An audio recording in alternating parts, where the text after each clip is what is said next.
আসসালামু আলাইকুম dear students. আমি ইমরান আহমেদ, সহকারী শিক্ষক, রেভারেন্ট গার্লস হাই স্কুল।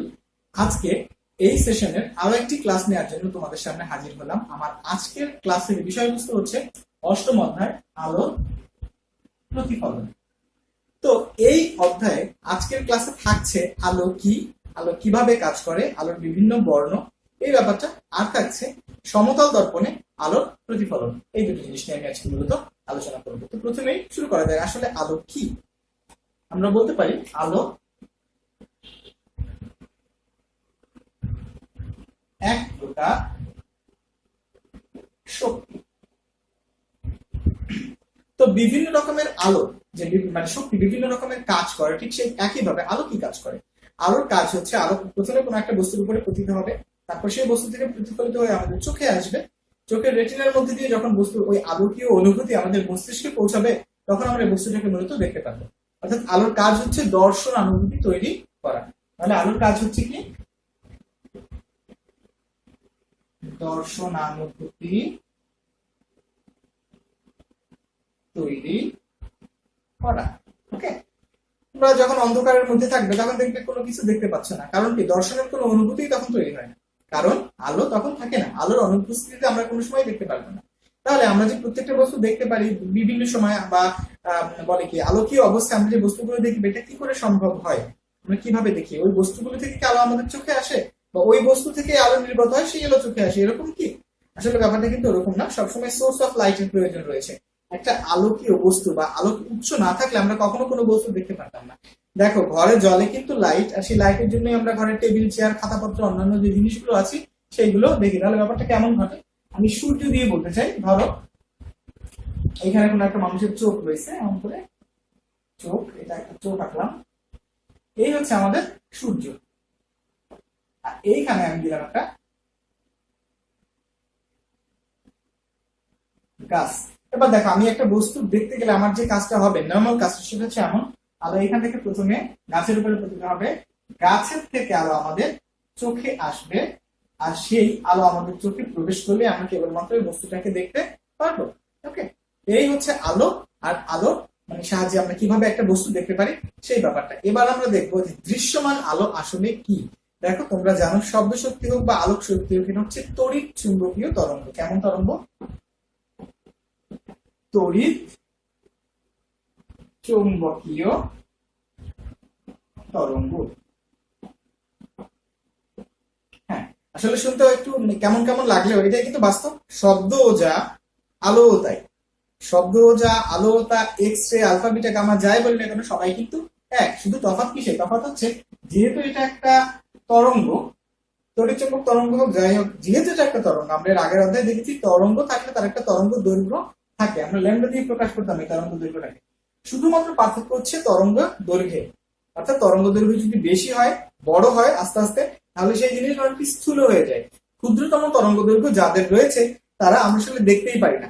তো তোমরা তোমাদের বইয়ের একটা জিনিস আছে দেখবা, প্রথম দিকে এটা হচ্ছে যে কি বলে, স্পেকট্রাম বা বর্ণালী। সেই বর্ণালীর প্রথম দিকে থাকে কি, গামা রশ্মি, তারপরে আলফা, তারপরে বিটা, তারপরে এক্স রে, তারপরে অবলোহিত, সরি অবলোহিত না, অতি বেগুনি। এরপরে আমাদের পরিচিত বেনি, আ, স, অ, ক, লা। এই যে রেঞ্জটা, অর্থাৎ gamma, alpha, beta, X ray, অতি বেগুনি, এর পরের যে বেনিয়া সহকালা রয়েছে, অর্থাৎ আলোর 7টা রং বা 7 রঙের আলো, এটাই মূলত আমরা দেখতে পাই। এইটাই হচ্ছে দৃশ্যমান আলো, এই রেঞ্জের মধ্যে থাকে। তারপর থেকে শুরু হয়ে যায় কিন্তু আমাদের শব্দ তরঙ্গ। তো এই ছিল আলো সংক্রান্ত কথাবার্তা। আজকে আমরা মূলত আলোচনা করব সমতল দর্পণ আর সমতল দর্পণে আলোর বিভিন্ন রকমের প্রতিফলন। তো প্রথমেই চলে যাচ্ছে আলোর প্রতিফলন।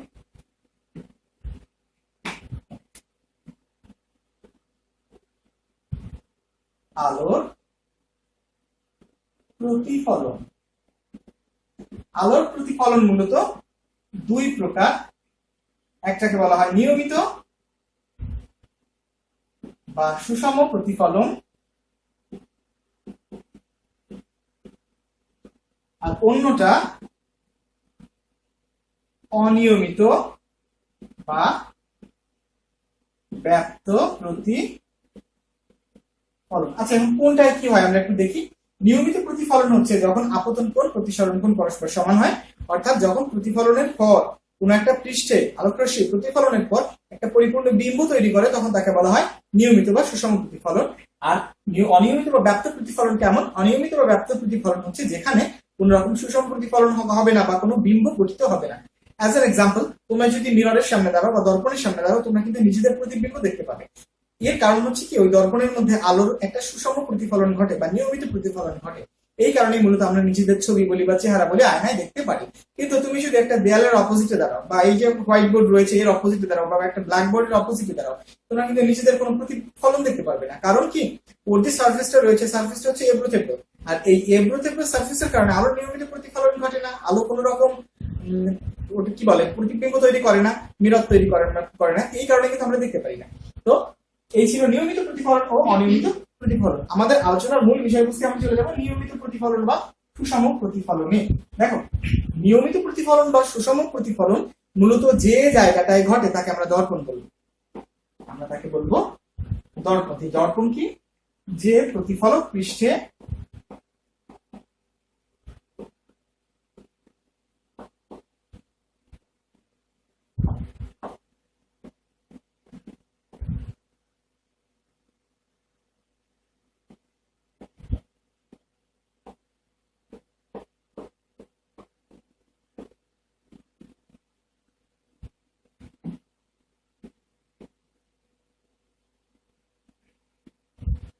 ওকে, এই হচ্ছে দর্পণের সংজ্ঞা। আমরা এবার দেখবো দর্পণে যখন সুষম প্রতিফলন ঘটে তখন সামগ্রিক ব্যাপারটা মূলত কিভাবে হয়, বা এই দর্পণের প্রতিফলন গুলো কিভাবে ঘটে, বা একটা রাশি সম্পর্কে আমাদের জানতে হবে।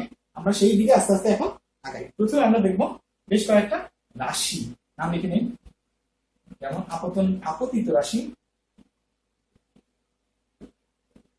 আপতিত রশ্মি, প্রতিফলিত রশ্মি, অভিলম্ব, আপতন ও প্রতিফলন কোণ। That's it. তো আমি প্রথমে একটা দর্পণ এঁকে নেই। ধরে নিলাম এই আমার একটা দর্পণ, এই প্রান্তে মূলত পাড়া লাগানো। ওকে, এবার আমি একটা কাজ করি, এখান থেকে একটা আলোকরশ্মি কল্পনা করি। আমরা জানি আলো সরল পথে চলে, এর নাম দিলাম এ ও।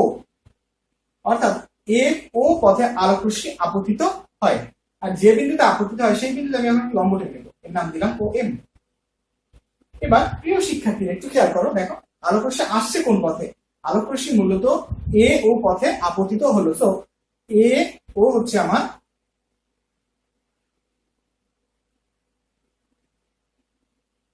আপতিত রশ্মি, আর ও হচ্ছে আপতন বিন্দু। এবার আমি ও বিন্দু কি করলাম, ও বিন্দুতে ও এম লম্ব আঁকলাম। সো ও এম আমার একটা লম্ব।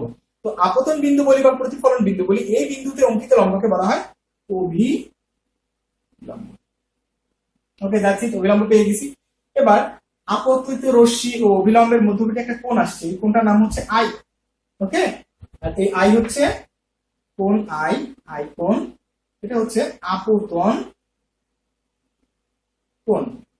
আর সংজ্ঞার দিক থেকে বলতে পারি আমরা অভিলম্ব ও আপতিত রশ্মির মধ্যবর্তী কোণকে মূলত আপতন কোণ বলে। আচ্ছা, আপতনের ব্যাপারটা হয়ে গেছে। এবার যেহেতু দর্পণ নিয়ে পড়াশোনা করছি, আমরা সমতল দর্পণ বলি।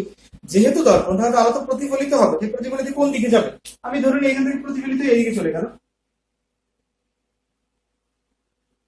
এই পথের নাম দিলাম আমি দ্যাটস বি।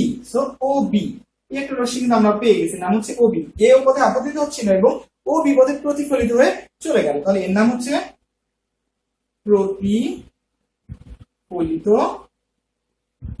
রশ্মি। আর অভিলম্ব ও প্রতিফলিত রশ্মির মধ্যবর্তী যে কোণ, এর নাম আমি দিলাম আর। সো আর হচ্ছে কি প্রতিফলন কোণ।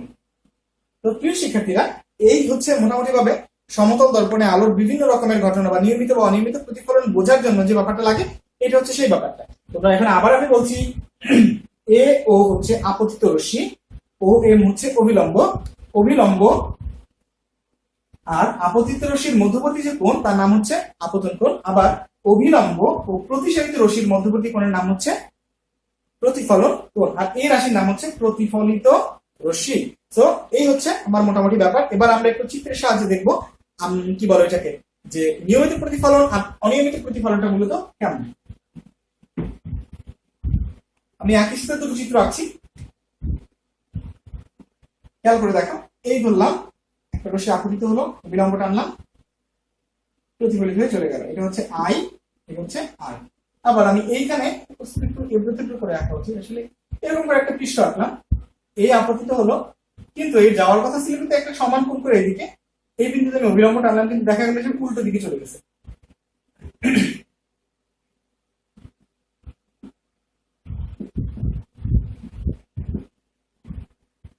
এটা আই আর এটা হচ্ছে আর। আচ্ছা, কিন্তু এই যে নিয়মিত প্রতিফলনের চিত্র আর এটা হচ্ছে অনিয়মিত, তোমরা খেয়াল করলেই দেখতে পারবে এক্ষেত্রে আলোর আপতন কোণ আই আর R I is equal to হবে আর। সেক্ষেত্রে এটা হচ্ছে একটা নিয়মিত প্রতিফলন, আর যখন আই নট ইকুয়াল টু আর হবে তখন এটার নাম হবে একটা অনিয়মিত প্রতিফলন। এবার আমরা একটা জিনিস দেখতে যাচ্ছি যে সমতল দর্পণে, আমি যে জিনিসটা পড়াবো এবার পুরো একটা হেডিংসে দেই, আমাদের জন্য বুঝতে সুবিধা হবে। এরকম একটা কোশ্চেন প্রায় সময় দিয়ে থাকে যে দেখাও যে সমতল দর্পণে বস্তু দর্পণের যতটা সামনে থাকে বিম্ব ও ততটা পিছনে গঠিত হয়। আমরা দেখাতে যাচ্ছি সমতল দর্পণে একটা বস্তু দর্পণে যতটা সামনে থাকে বিম্ব ঠিক ততটা পেছনে গঠিত হয়। আর এই প্রমাণের জন্য আমরা একদম সিম্পল কতগুলো জিওমেট্রিক্যাল একটা ইকুয়েশন দেখবো, একটা জ্যামিতি প্রমাণ করবো, সহজ কথা, সর্বসংখ্যা। আমি ধরে নিলাম এই হচ্ছে আমার একটা দর্পণ, এর থেকে এই বিন্দুর নাম দিচ্ছি আমি আগে, এখানে আমি একটা বিন্দু ধরে নিলাম, এর নাম হচ্ছে এ। ধরে নিই এ থেকে আলোক রশ্মি দুটো পথে গমন করে, একটা কেমন, একটা এই সরল পথে, যে পথে যায় সেই পথেই ফিরে আসে, কারণ যেহেতু সমতল দর্পণ আলো নিয়মিত প্রতিফলন করবে তাই আপতন কোণ ও প্রতিসরণ কোণ পরস্পর সমান হবে। সো 90 ডিগ্রি করে গেল, 90 ডিগ্রি করে চলে আসবে, কেন এটা শেষ। আর একটা আলোক রশ্মি আমি ধরি এইখানে আপতিত হয়, এই বিন্দুর নাম দিলাম আমি এম। ওকে, এম পথে আপতিত হলো, তো যদি আপত্তি হয় এম পথে তাহলে কিন্তু আমার এখানে একটা অবশ্যই অবিলম্ব টেনে নিতে হবে, নাহলে কিন্তু আমি কোন কিছু পাবো না। ধরে নিলাম এটা একটা অভিলম্ব এম, আমি এর নাম দিতে পারি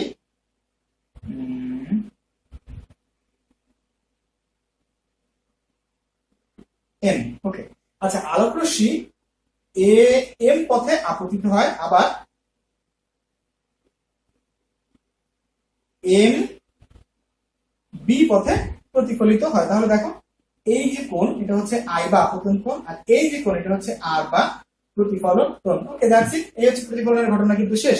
কিন্তু আমাদের প্রমাণ করার জন্য যা লাগবে ইটস নট এনাফ, সো আমরা একটা জিনিস ইলাবোরেট করব। কি করব, এই রাশিটাকে আমরা পেছনের দিকে একটু একটু করে বর্ধিত করব, অ্যাজ লাইক এই রাশিটাকে একটু একটু করে বর্ধিত করব। মনে করলাম বর্ধিত হতে হতে এরকম একটা জায়গায় গিয়ে ছেদ করে, আমি এই বিন্দুর নাম দিলাম এ প্রাইম, সো আর এই বিন্দুর নাম দিছি আমি ও। দ্যাটস ইট, এই হচ্ছে আমার পুরোপুরি ব্যাপারটা। এবার একটা জিনিস খেয়াল করে দেখো, এটা যদি 90 ডিগ্রি হয় তাহলে এটা কিন্তু 90 ডিগ্রি। ওকে, আমরা দুটো ত্রিভুজ পাচ্ছি, একটা নাম হচ্ছে এ ও এম, প্রমাণটা এখানেই করবে, একটা হচ্ছে এ ও এম ত্রিভুজ, আর একটা হচ্ছে এ প্রাইম ও এম ত্রিভুজ। আমাদের প্রমাণ করতে হবে মূলত এই রাশি আর এই রাশি, অর্থাৎ এই বাহু আর এই বাহু পরস্পর সমান। তোমরা দেখতে পাচ্ছ এটা হচ্ছে বস্তুর অবস্থান, এটা হচ্ছে দর্পণ, তাহলে ও এ হচ্ছে কি দর্পণ থেকে বস্তুর দূরত্ব। আমি যদি প্রমাণ করতে পারি O A is equal to O A prime, তাহলে দেখানো হয়ে যাবে কি এটা বস্তু, এটা বিম্ব, বস্তুর দূরত্ব ইজ ইকুয়াল টু বিম্বের দূরত্ব। দেখি এটা প্রমাণ করার জন্য আমরা এখন কি করতে পারি। দেখো এই দুই ত্রিভুজের মধ্যে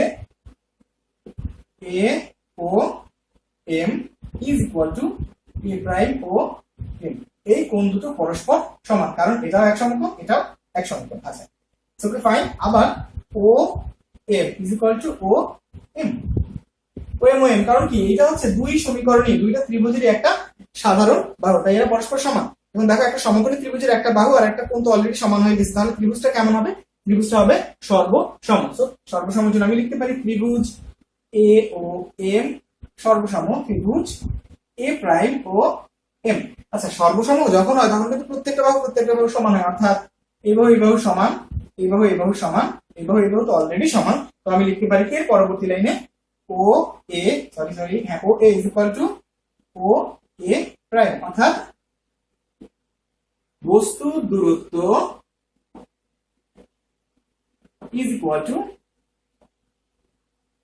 বিম্বের দূরত্ব। That's it. প্রমাণ করে ফেললাম আমরা যে সমতল দর্পণে বস্তু দর্পণের যতটা সামনে থাকে বিম্ব ঠিক ততটা পেছনে হয়। এক্ষেত্রে এ বিন্দুর প্রতিবিম্ব এ প্রাইম, আর আমরা দেখিয়ে দিলাম যে ও এ অর্থাৎ বস্তুর দূরত্ব is equal to O A prime অর্থাৎ বিম্বের দূরত্বের সমান। তো এটা একটা ইম্পর্টেন্ট কোশ্চেন প্রিয় স্টুডেন্টস। আমি আশা করছি তোমরা এই প্রশ্নটা খুব সুন্দর করে বলে কি যে থিওরিটা এটা খুব সুন্দর করে তোমরা প্র্যাকটিস করবে, মেমোরাইজ করার চেষ্টা করবে, বোঝার চেষ্টা করবে।